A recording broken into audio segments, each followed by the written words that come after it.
Shalom, selamat datang dalam ibadah Cool Online GBI Rayon 17 Lampung. Bapak Ibu Saudara yang ada di rumah-rumah, dimanapun Anda berada. Saya percaya bahwa sepanjang hari-hari ini, Tuhan Allah adalah Allah yang setia, yang selalu memberkati kita, menjadi sumber kekuatan kita. Untuk itu Bapak Ibu Saudara, saya mengajak kita semua untuk sama-sama bangkit berdiri. Kita mau memuji-muji Allah kita mau menyembah Tuhan kita. Sebab perbuatan Allah ajaib dalam hidup kita. Haleluya.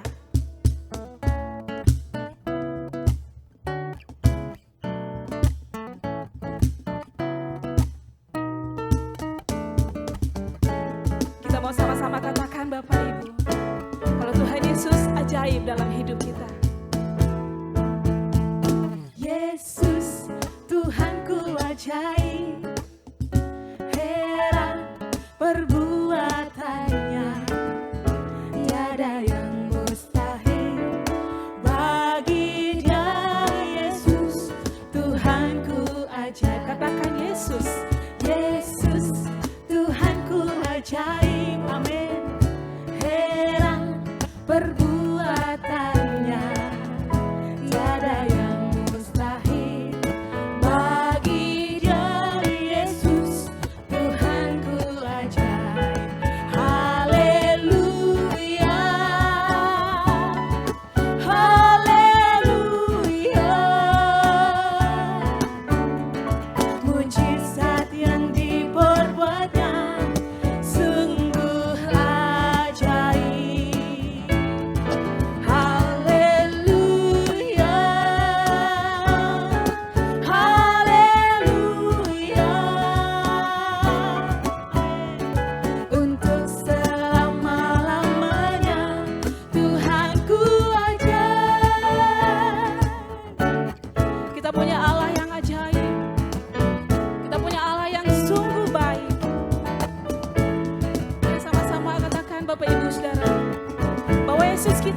Yesus yang ajaib. Haleluya. Yesus, Tuhanku ajaib, heran perbuatannya, tiada yang mustahil bagi Dia. Yesus, Tuhanku ajaib. Katakan Yesus, Yesus, Tuhanku ajaib.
Bapa,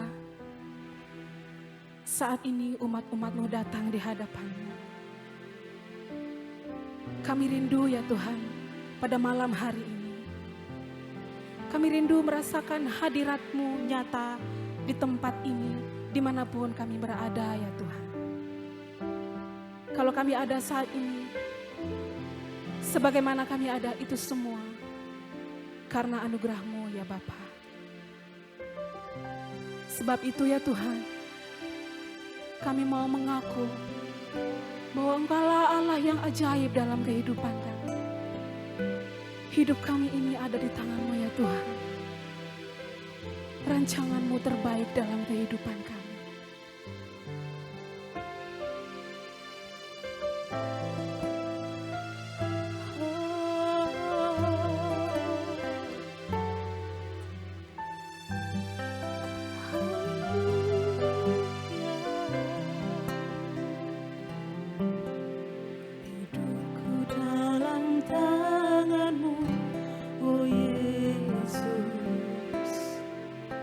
Setiap langkah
janji Allah pasti terjadi dalam hidup kita Bapak Ibu Saudara.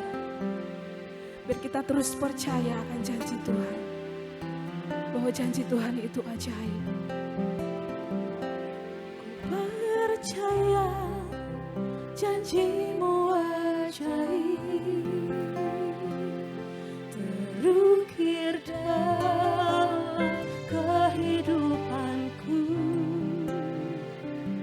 Ku berserah di dalam kekuatan-Mu, hanya Kau segalanya bagiku. Ku percaya janji-Mu ajaib, terukir dalam kehidupanku. Ku berserah di dalam kekuatan-Mu. Ku percaya. Mari dengan iman katakan, kami percaya padamu Tuhan. Ku percaya janji-Mu ajaib, terukir dalam kehidupanku. Ku berserah di dalam kekuatan-Mu, hanya Kau segalanya bagiku. Kami percaya, ku percaya janji-Mu ajaib, terukir dalam kehidupanku. Ku berserah di dalam kekuatan-Mu. Ku percaya. Kami berserah, ku berserah di dalam kekuatan-Mu. Ku percaya. Kami berserah Tuhan, ku berserah di dalam kekuatan-Mu. Ku percaya.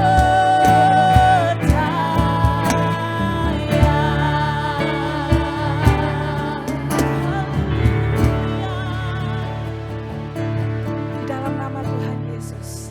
Haleluya. Amin. Shalom Bapak Ibu Saudara yang dikasihi Tuhan, selamat bergabung di dalam ibadah Cool Online malam hari ini. Sebelum kita masuk dalam firman Tuhan, mari kita sama-sama berdoa terlebih dahulu. Kami mengucap syukur dan berterima kasih ya Tuhan, kalau malam hari ini kami masih boleh ada sebagaimana kami ada, dan kami masih boleh berkesempatan untuk mengikuti ibadah Cool Online malam hari ini. Terima kasih Tuhan atas segala kebaikan-Mu, dan sebentar kami akan masuk dalam firman kebenaran-Mu. Biar kiranya Engkau yang mengajar setiap kami, Roh Kudus yang mengajar setiap kami, supaya kami boleh mengerti akan firman-Mu ya Tuhan, dan kami kiranya boleh menangkap akan isi daripada firman kebenaran-Mu, dan itu menjadi berkat bagi kami. Di dalam nama Tuhan Yesus kami berdoa mengucap syukur. Haleluya. Amin. Bapak Ibu Saudara, hari-hari ini di tengah pandemi, kita begitu banyak mengalami hal-hal yang tidak biasa. Adapun tema daripada sharing firman malam hari ini adalah pentingnya penguasaan diri di tengah pandemi. Seperti yang tadi saya ucapkan di awal, hari-hari ini kita begitu banyak melihat dan mendengar hal-hal yang luar biasa di dalam hidup kita. Ini menyangkut diri kita sendiri ataupun ini menyangkut orang lain.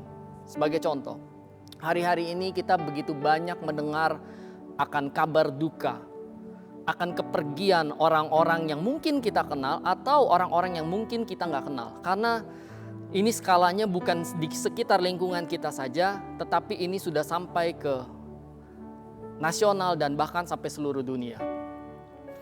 Begitu banyak juga kita mendengar akan berita bahwa orang-orang banyak yang kehilangan pekerjaan. Orang-orang yang usahanya drop, orang-orang yang usahanya bangkrut.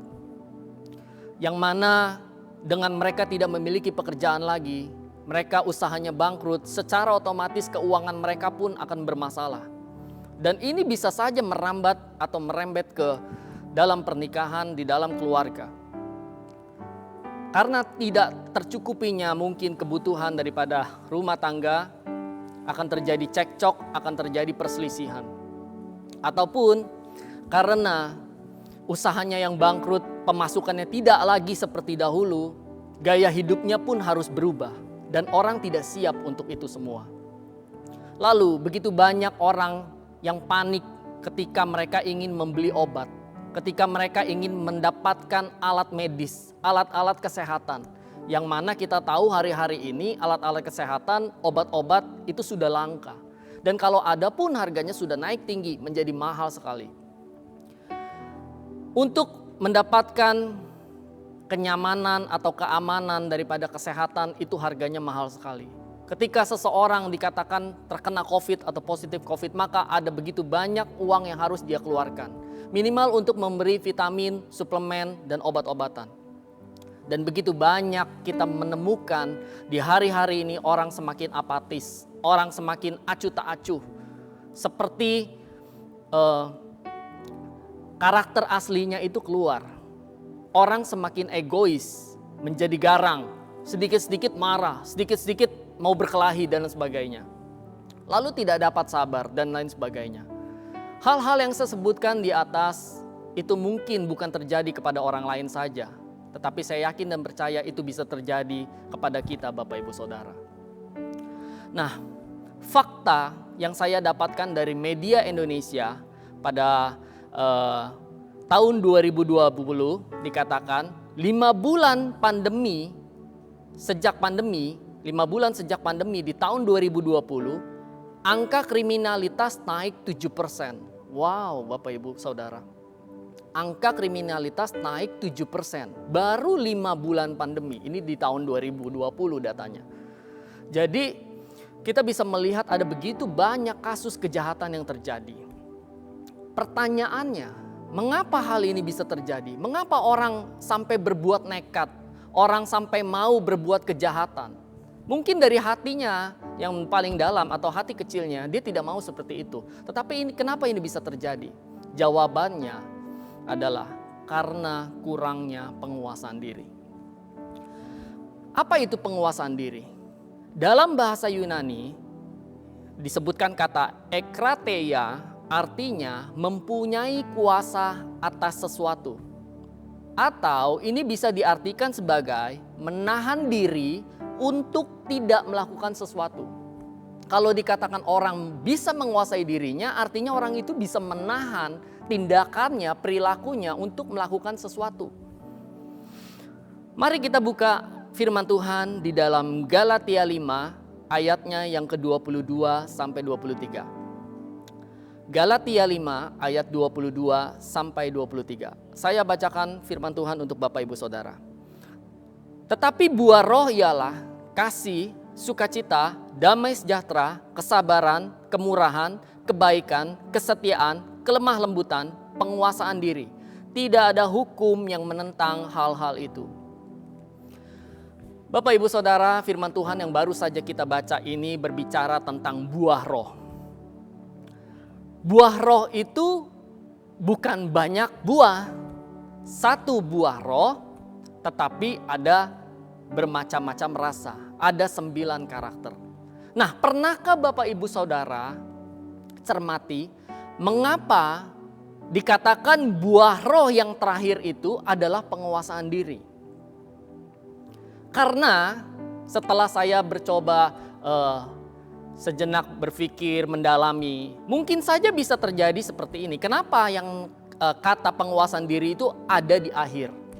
Karena bisa saja apabila kita sudah mempunyai kasih yang pertama, lalu sukacita, damai sejahtera, kesabaran, kita udah sabar, kemurahan, kita udah bermurah hati, kebaikan, kita sudah berbaik sama orang lain, kesetiaan, kita sudah mencoba setia, tidak selingkuh, setia kepada atasan, setia kepada pemimpin, dan kita sudah melakukan kelemah lembutan, yaitu artinya kita bisa toleransi terhadap orang lain, kita bisa memahami orang lain, kita tidak menindas orang lain walaupun di bawah kita.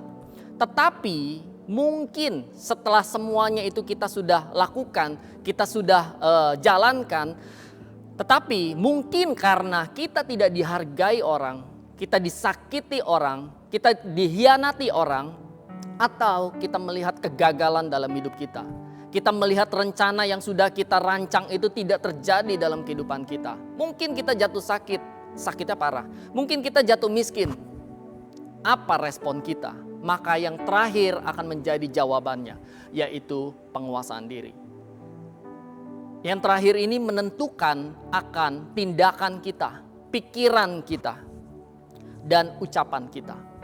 Kalau kita sudah menguasai diri, sekalipun hal-hal yang tadi saya katakan terjadi, kita jatuh miskin, rencana kita gagal, rencana kita tidak terjadi, kita disakiti orang walaupun kita sudah berbuat kebaikan, kelemah lembutan, kesabaran, kasih.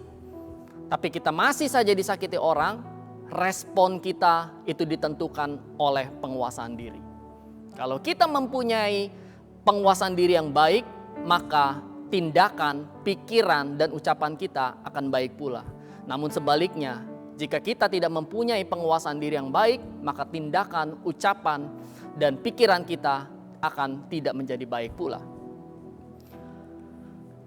Orang yang dapat menguasai dirinya akan mempunyai beberapa keuntungan.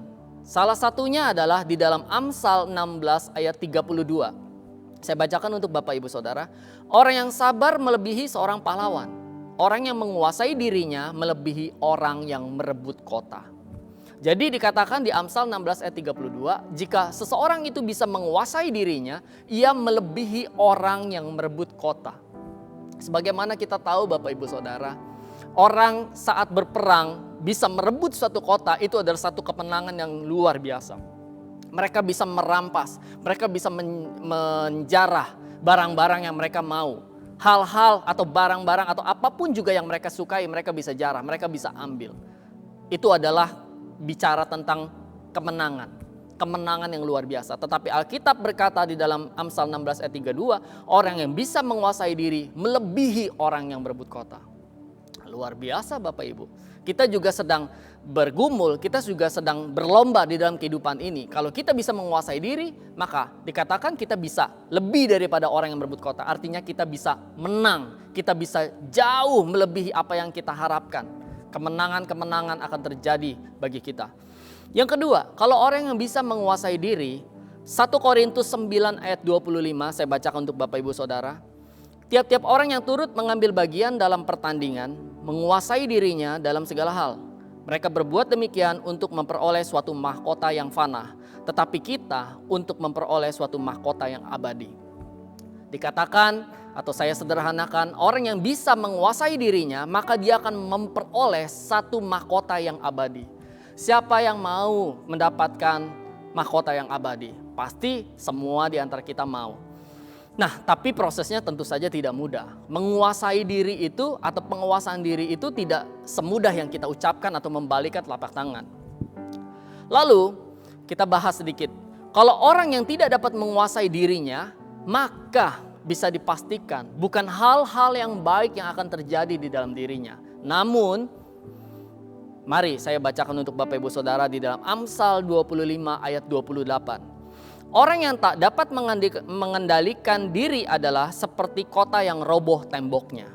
Atau saya bisa sederhanakan, orang yang tidak dapat menguasai dirinya, maka orang itu mudah dihancurkan. Orang itu mudah dikuasai. Hidup dalam kegagalan sebab tidak punya pertahanan. Karena firman Tuhan berkata, orang yang tidak dapat mengendalikan diri atau tidak dapat menguasai diri, maka ia adalah seperti kota yang roboh temboknya. Kalau sebuah kota, temboknya sudah roboh, artinya kota itu sudah tidak ada pertahanan. Musuh bisa dengan gampang memasuki kota itu, merampas, menjarah. Kalau kita tidak dapat menguasai diri kita, maka seringkali kita merasa kita tidak berguna. Seringkali kita merasa gagal. Seringkali kita merasa bosan yang tidak wajar. Oleh sebab itu Bapak Ibu Saudara, pilihannya apakah kita mau belajar menguasai diri kita atau tidak, itu tergantung kepada diri kita sendiri. Nah, bagaimana caranya supaya kita dapat menguasai diri kita? Yang pertama, datang kepada Tuhan dan minta belas kasihannya. Di dalam Matius 11 ayatnya yang ke-28 sampai 30 dikatakan, "Marilah kepadaku semua yang letih lesu dan berbeban berat. Aku akan memberi kelegaan kepadamu. Pikulah kuk yang kupasang dan belajarlah padaku. Karena aku lemah lembut dan rendah hati, dan jiwamu akan mendapat ketenangan. Sebab kuk yang kupasang itu enak dan bebanku pun ringan." Bapak, Ibu, Saudara, dalam firman Tuhan dikatakan ada kata-kata yang berbunyi seperti ini, sebab kuk yang kupasang itu enak dan bebanku pun ringan. Ini bisa diartikan sebagai berikut, bahwa Tuhan itu yang berkuasa atas hidup kita. Dengan kita datang kepada Tuhan, itu sama saja ada yang namanya penundukan diri. Sebab tanpa penundukan diri, maka kita mustahil dapat menguasai diri kita.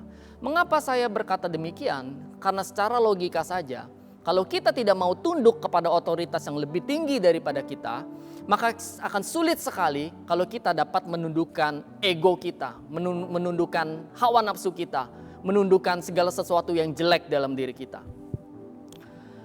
Karena kita juga semua tahu, Bapak, Ibu, Saudara, cara kerja Tuhan itu tidak seperti yang kita pikirkan.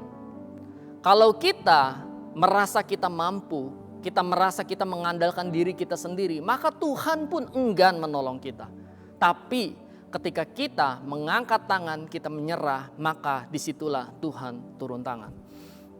Lalu Bapak, Ibu, Saudara, bagaimana caranya supaya kita dapat menguasai diri? Yang kedua adalah kita perlu menetapkan prioritas di dalam hidup kita.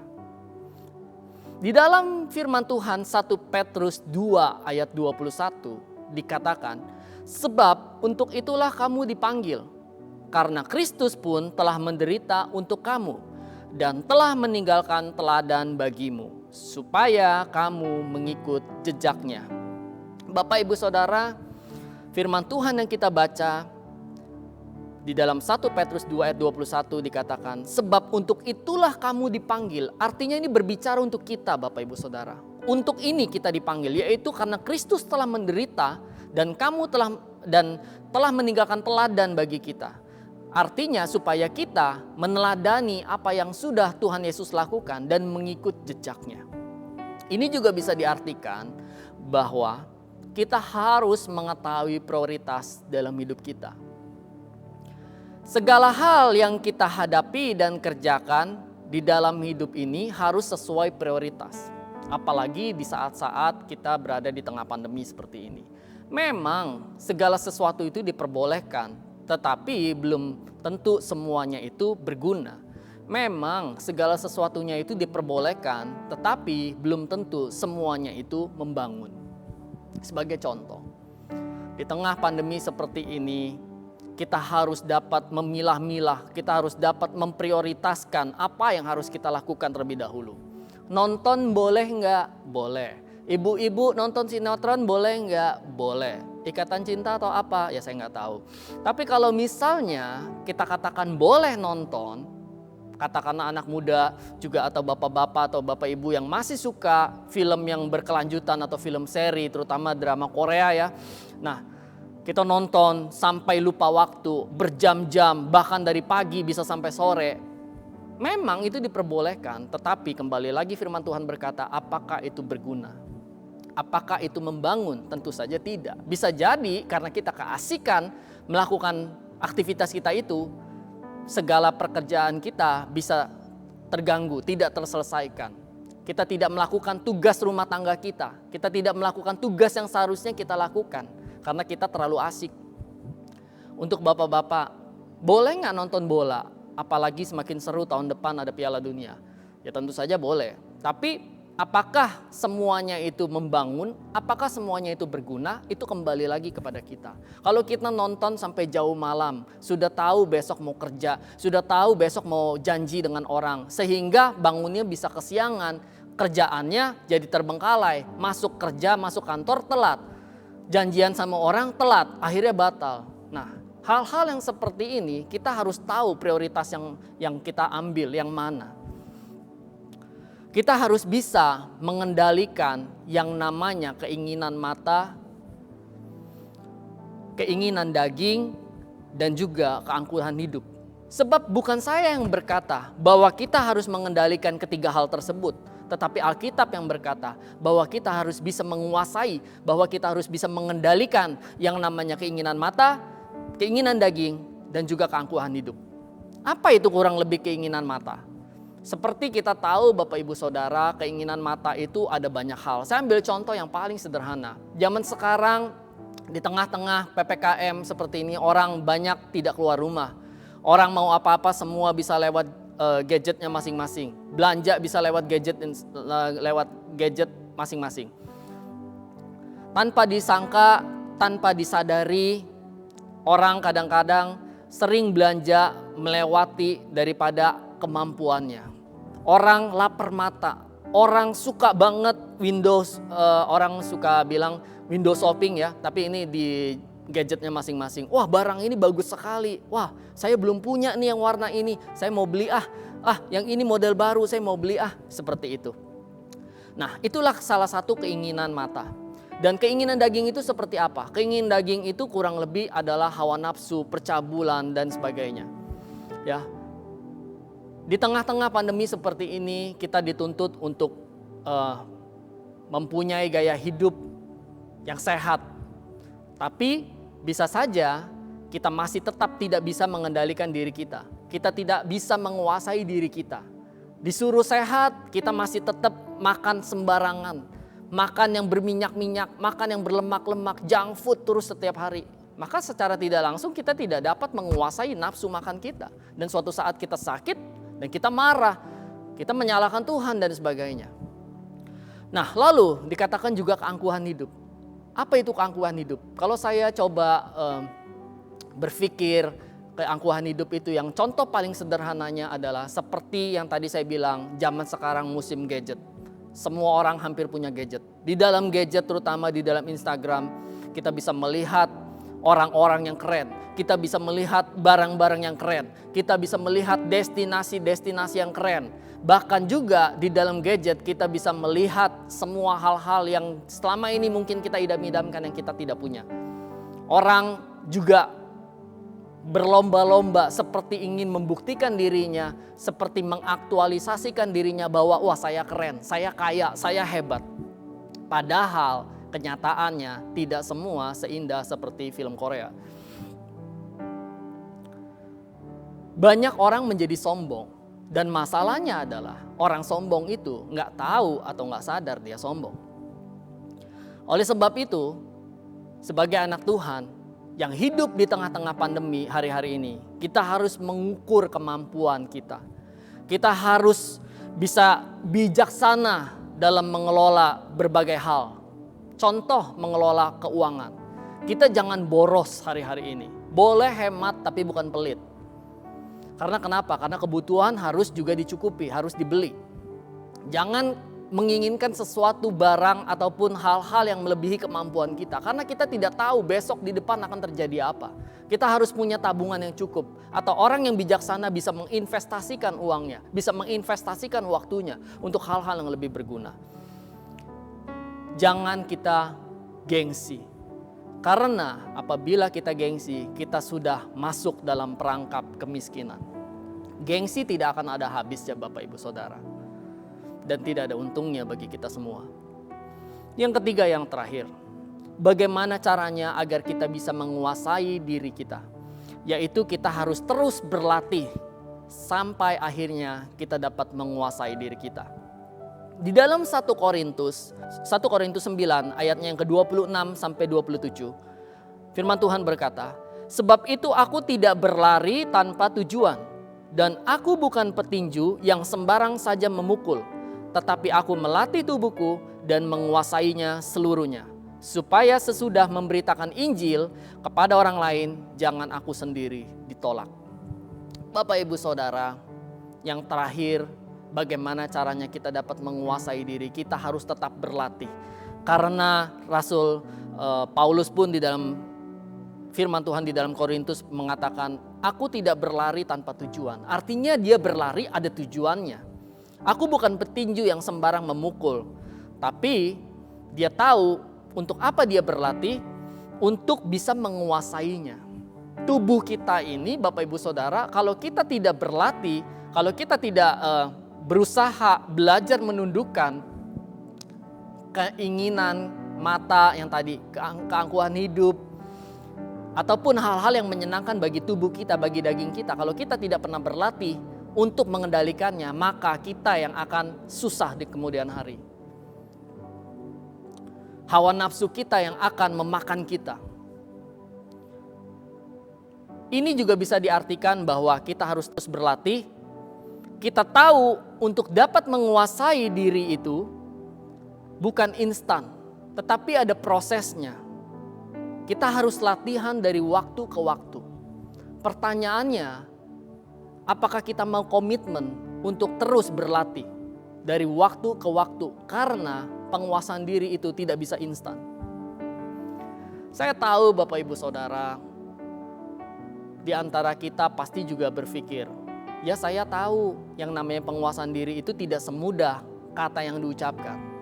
Tapi kalau kita tidak pernah mau latihan, kita tidak pernah mau mencoba, ya sampai kapanpun kita akan seperti itu. Dan apabila Tuhan Yesus nanti datang, kita tidak bisa menguasai diri kita, maka sudah pasti kita tidak akan bersama dengan Tuhan Yesus. Saya tahu mungkin ketika kita berlatih, kita mencoba, pasti akan ada yang namanya gagal. Setiap orang itu punya hawa nafsu yang berbeda-beda, keinginan yang berbeda-beda. Saya ambil contoh yang sederhana. Apabila ada seseorang yang selalu iri, melihat orang lain punya apa, iri. Melihat prestasi orang lain, iri. Melihat sesuatu yang baik kepada orang lain atau kepada orang yang dia kenal, iri. Ataupun kemalasan. Dia berpikir, gak apa-apa, aku kan tidak merugikan orang lain. Aku malas, aku sendiri yang malas. Aku malas baca firman Tuhan, aku malas saat teduh, aku malas melakukan pelayanan. Kan tidak mengganggu orang lain. Ini aku sendiri yang melakukan. Bapak Ibu Saudara, ketika kita melakukan segala sesuatu dan kita gagal, maka kita harus mencoba lagi. Percayalah, hasil akan menjadi bagian kita apabila kita masih terus mencoba. Dan kegagalan akan menjadi bagian kita kalau kita tidak terus mencoba dan berhenti di tengah jalan.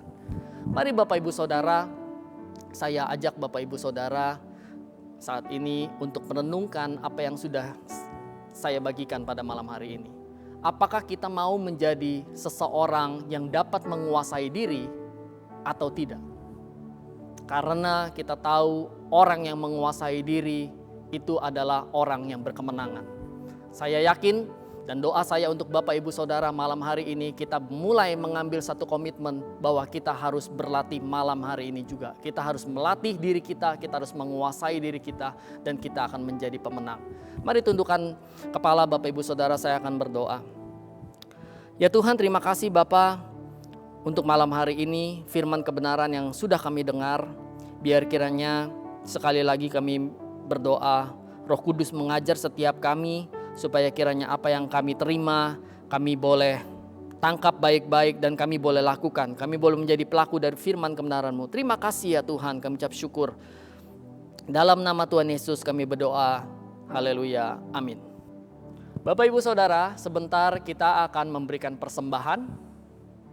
Adapun persembahan dapat dilakukan melalui 3 cara. Yang pertama, Bapak Ibu Saudara dapat transfer ke nomor rekening bank yang tertera di layar Bapak Ibu Saudara. Yang kedua, Bapak Ibu Saudara dapat melakukannya dengan e-payment, yaitu dengan scan QR yang ada di layar Bapak Ibu Saudara. Atau yang ketiga, Bapak Ibu Saudara dapat memasukkan persembahan Bapak Ibu Saudara ke dalam amplop, dan ketika Bapak Ibu Saudara lewat gereja GBI Malayati, Bapak Ibu Saudara dapat membawa persembahan Bapak Ibu Saudara ke dalam ruang pembicara dan memasukkannya ke dalam kotak yang sudah disediakan. Mari kita berdoa. Saya akan berdoa untuk Bapak Ibu Saudara untuk persembahan kita. Ya Tuhan, kembali kami datang ke hadapan-Mu.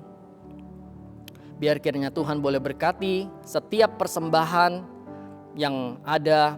Biar kiranya Tuhan boleh gantikan berkali-kali lipat. Dan biar kiranya Tuhan boleh memberkati setiap tangan-tangan yang sudah memberi. Biar kiranya persembahan kami ini boleh membawa kemuliaan bagi nama Tuhan. Di dalam nama Tuhan Yesus kami berdoa. Haleluya. Bapak Ibu Saudara, sebentar kita akan mengakhiri ibadah Kul online malam hari ini. Saya undang Bapak Ibu Saudara untuk bangkit berdiri. Mari kita bersama-sama kita arahkan tangan kita ke hadapan Tuhan dan kita berdoa. Terimalah berkat sukacita damai sejahtera daripada Allah Bapa melalui anak yang tunggal Tuhan Yesus Kristus dan melalui persekutuan yang manis dengan Roh Kudus yang menyertai kita mulai malam hari ini sampai Tuhan Yesus menjemput kita di angkasa. Mari kita sama-sama yang percaya katakan amin.